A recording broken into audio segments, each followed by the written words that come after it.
It's a fleet flying formation. What we are revealing here is about the very nature of our reality. There's something in the sky above the rocket. We may be looking at the anomaly for the first time. My whole life, I've been fascinated by the universe. It led me to obtain advanced degrees in astrophysics, aerospace engineering, and optical science. Travis. Hey, Brandon, how you doing? Brandon Fugel. 4 years ago, I got the chance of a lifetime to join an amazing team in their investigation of the Skinwalker Ranch. Recently, some documents were released to the public about a program run by the Pentagon, the Unidentified Aerial Phenomena Task Force. It was created about 4 years ago for the study of UAPs and phenomena. These documents also revealed that I was the chief scientist for the UAPTF, and I helped author the official report that was presented to Congress in 2021. However, I wasn't permitted to disclose any of this to the team on the ranch. The revelation came as a shock to all of us. I found it to be confirmation that we are truly onto something. That first summer back in 2019, there were some signals that we had measured that I was concerned was a national security implication, this 1.6 gigahertz signal. I went to the Pentagon to brief to find out if this was us doing it or if it was somebody else doing it. Foreign adversaries. Yes, and so I had to report it to the right officials. Went to a room in the Pentagon and I briefed, and then this guy comes into the room and he asked everybody else but me to leave. And he said, I'm the director of the UAP task force. What I'd like to do is invite you to come on board and be the chief scientist for the task force. And it wasn't until he and I both retired within the last 6 months. And we were approved to reveal that we actually were part of that task force. Were they able to shed light on whether we're dealing with a foreign adversary or the nature of what we're recording here? It's not us, it's not anybody that we know of, so what is it?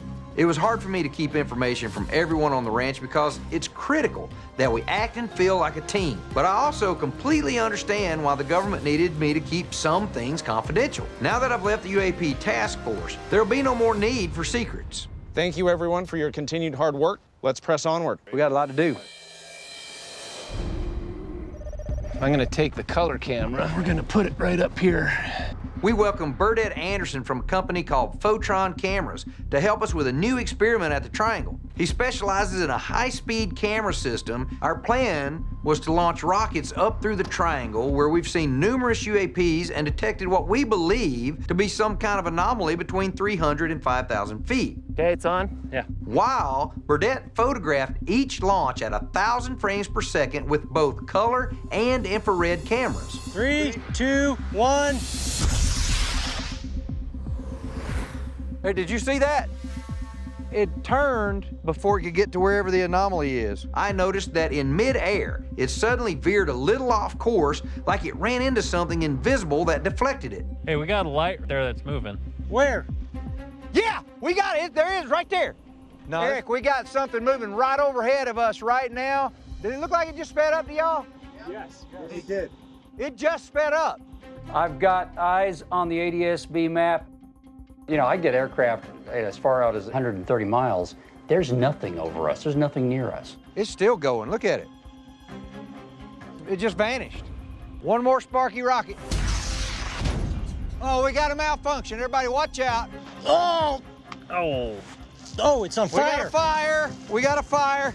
We caught the malfunction on the high speed. Oh, there's something in the sky right above there. the rocket right here. Yeah, look at that. Look at the light. No, no way. We may be looking at the anomaly for the first time, guys. That's crazy. After 4 years of investigating Skinwalker Ranch as a team, we finally got good visual evidence. Burdette Anderson captured some kind of blob-like feature on his high-speed camera that literally appeared out of nowhere and caused the rocket to explode. This isn't an anomaly in the lens because it didn't move. You can't make it up. Oh, yeah. My gosh!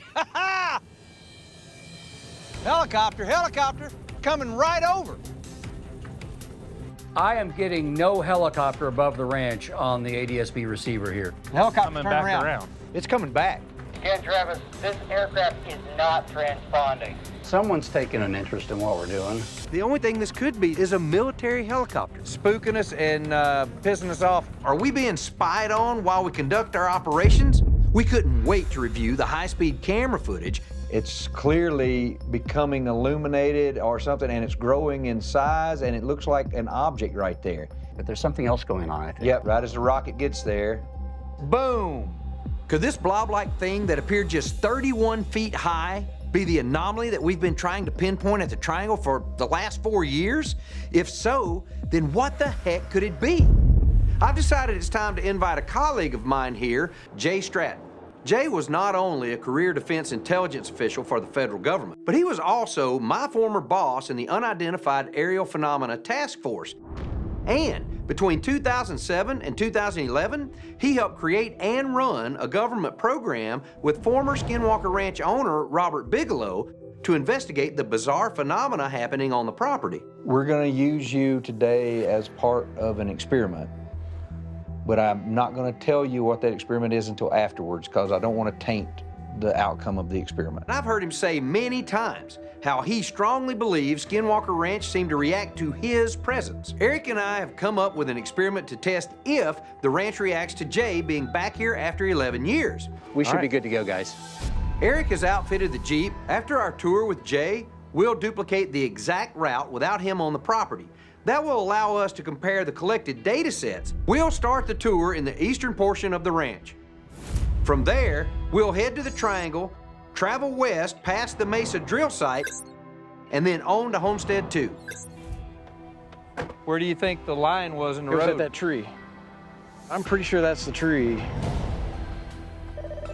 We were on the ranch. It was about 11:30 at night. We walked down the road towards Homestead 2, and as we made that turn, there's a little tree casting a shadow line across the road. I said, "Do you guys feel that?" And immediately one of my teammates said, "Yeah, the hair's standing up on the back of my neck." And the temperature inversion was about right here too. It was a wall. You could put your arm through it and you could feel the cold versus the heat. On the second floor of Homestead 2, through the night vision device, we saw what resembled a dark, shadowy figure.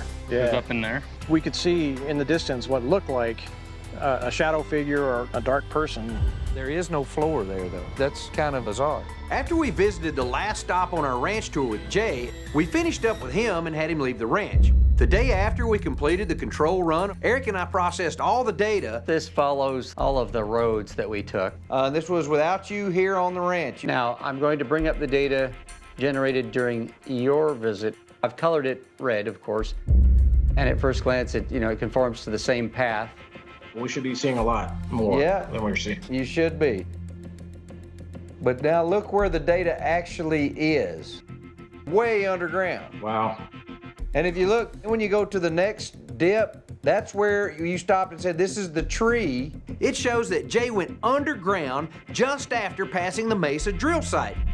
Then, once he moved closer to Homestead 2, it says he went over 1,000 feet below the surface. What could just you being in the car do to a GPS sensor to make it go haywire? This data strongly suggests that the ranch really does react to individuals, but why some more than others?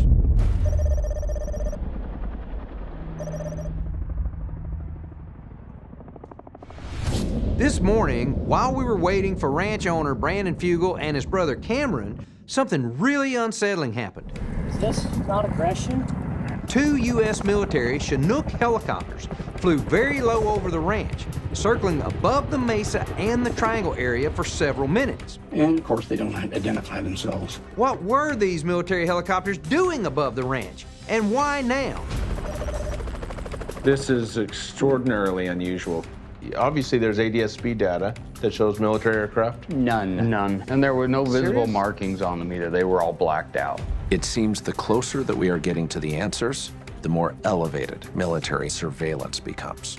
With that, gentlemen, Let's go ahead and commence the experiment. An experiment over the Triangle to see if we can figure out just what in the world the blob-like anomaly could be. On top of the Mesa, Thomas Winterton and I will launch rockets horizontally about 100 feet high through the anomalous zone above the Triangle. You can get it right there. The second station will be in the middle of the Triangle, where Dragon and Joe Loeb will be launching rockets at the same time straight up through that zone as well.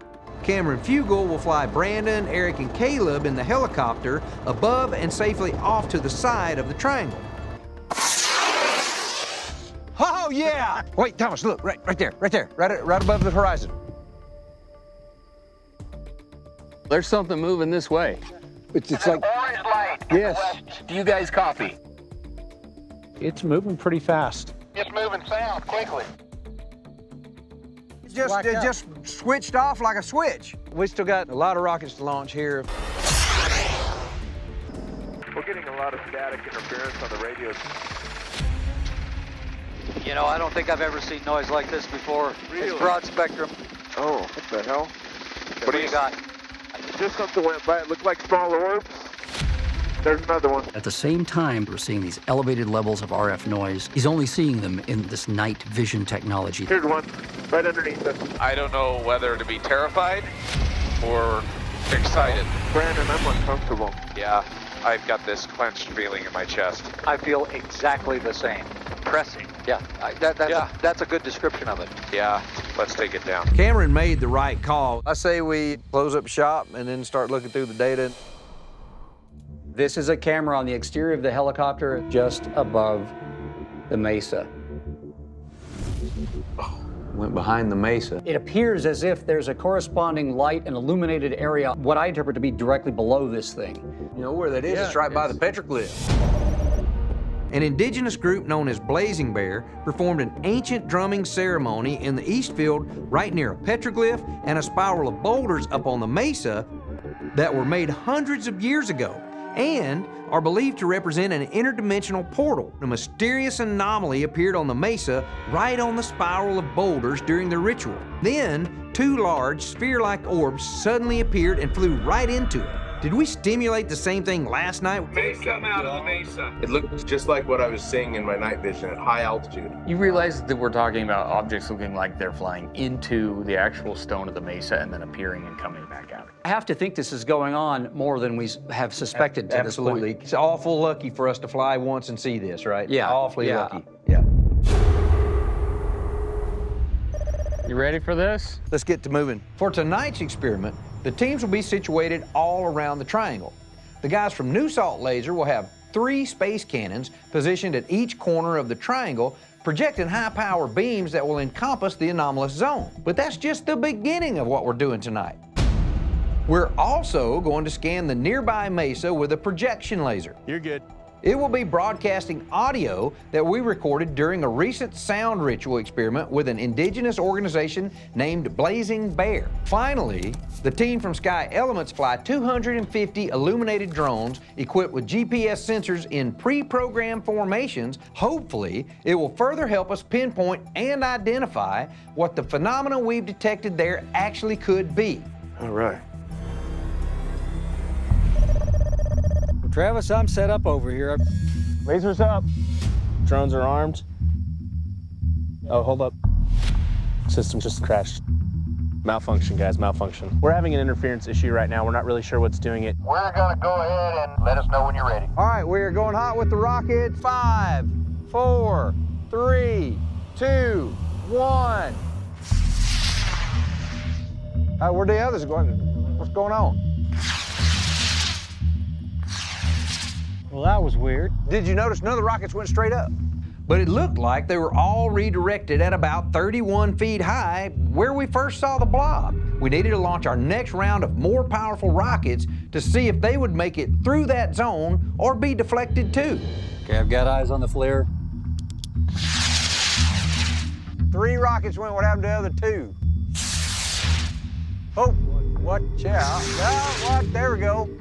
That should have been straight as an arrow, but at 30 feet up, major detour. Travis, we have all drones showing online. Wow, look at that. They're going up in 2 layers. We got one that's hung out over here. Look at that one. Oh, right there. One of them's going nuts. As the drone swarm continued, they shifted into the shape of a massive cube to cover more volume within the anomalous zone. Preston, I've got one coming down. Now a 3rd one's falling out. What's with the blue fellers? So those are in fail-safe mode. Their batteries hit the critical level. Show's moving home. We're clear. New Salt is going to operate a projection scanner that will broadcast a recording of the Blazing Bear song ritual through a modulated laser beam.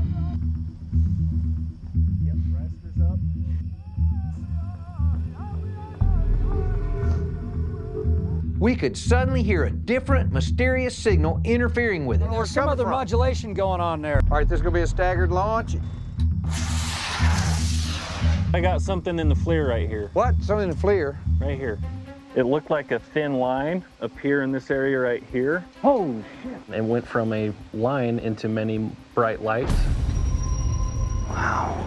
The UAP that split into multiple UAPs and then maneuvered in a patterned formation may be one of the biggest developments we've documented out here. Whoa, look, what we got here? What we got here? We got something. For a UAP to emit a lot of heat, it really made me wonder why we couldn't see it with the naked eye. Was it, and the ones Eric and Caleb just saw, being masked or cloaked by something? Or could they have possibly vanished into the anomalous zone above the triangle? To find out, the Lock Precision team prepped the most powerful rocket we've ever had on the ranch. We're expecting to hit about 10,000 feet and Mach 1.5. We're really hopeful that this rocket will just get the job done. It went 1.5 times the speed of sound. It's gone. A high-powered rocket seems to have just vanished after we launched it up through the anomalous zone above the triangle. What's most incredible about this is that 10,000 feet above the triangle is right where a radar balloon scan that we conducted earlier this year detected a shift in time of 1/4 of a second. Go for launch. Off it goes. We lost a 1/4 second of time. Really? For data like this, 1/4 of a second is huge. And believe it or not, that actually offers evidence of what many scientists, including Albert Einstein, have believed would be a side effect of a nearby traversable wormhole. Could that be what we really just discovered high above Skinwalker Ranch? After Eric spent several days reviewing the massive amounts of data we collected during our final experiment, Brandon Fugel asked the team to meet at his offices in Salt Lake City for a briefing. I think it's important that we dive right into the material. Here we see the rockets have launched. Whoa. Explain how it would appear out of thin air. Now look what happens. It's slowed down and changing position. That's huge. Now there's like 4 or 5 of them. I thought it was one object. They broke apart. It's on the thermal, though. It's thermal. Yeah. No, it's a fleet. Flying formation. They are flying formation.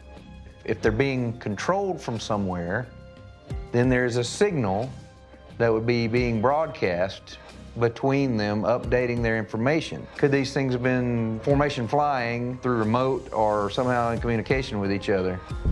What's the number count? 4? 4 or 5? I think 5 or 6. 5. Oh, look, more of them split off. Yeah. And how fast are they going is the question.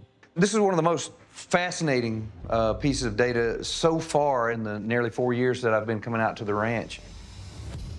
This is straight from the LiDAR. You can see this is the road that makes the triangle. There's a black spot here. So black is no data returned at all. So are we seeing a wormhole or portal? Is it possible that the strange void detected with their LiDAR really is an image of a wormhole above the triangle? There are a lot of things that are compelling that are going to need further consideration and research. We've documented so many kinds of phenomena over the last 4 years on Skinwalker Ranch. Jim Royston and his colleagues at Omnitech believe they can outfit the entire ranch with sensors that will use artificial intelligence to help give us definitive answers in the future. I'm very optimistic about the collaboration opportunity with Omnitech. This is a group of individuals with military intelligence experience. They have remarkable technologies at their disposal. We're excited. It's exciting to be part of it, so I appreciate that. What we are really revealing here is about the very nature of our reality. Thank you all for being part of this incredible journey. We've heard that the ranch is an intelligent entity, that it's home to a secret underground base, and that it might even be a gateway to other dimensions. We've documented scientific evidence that supports each one of these legends. We are dealing with powerful forces, and we are finally on the precipice of getting the very answers that we've been seeking for years.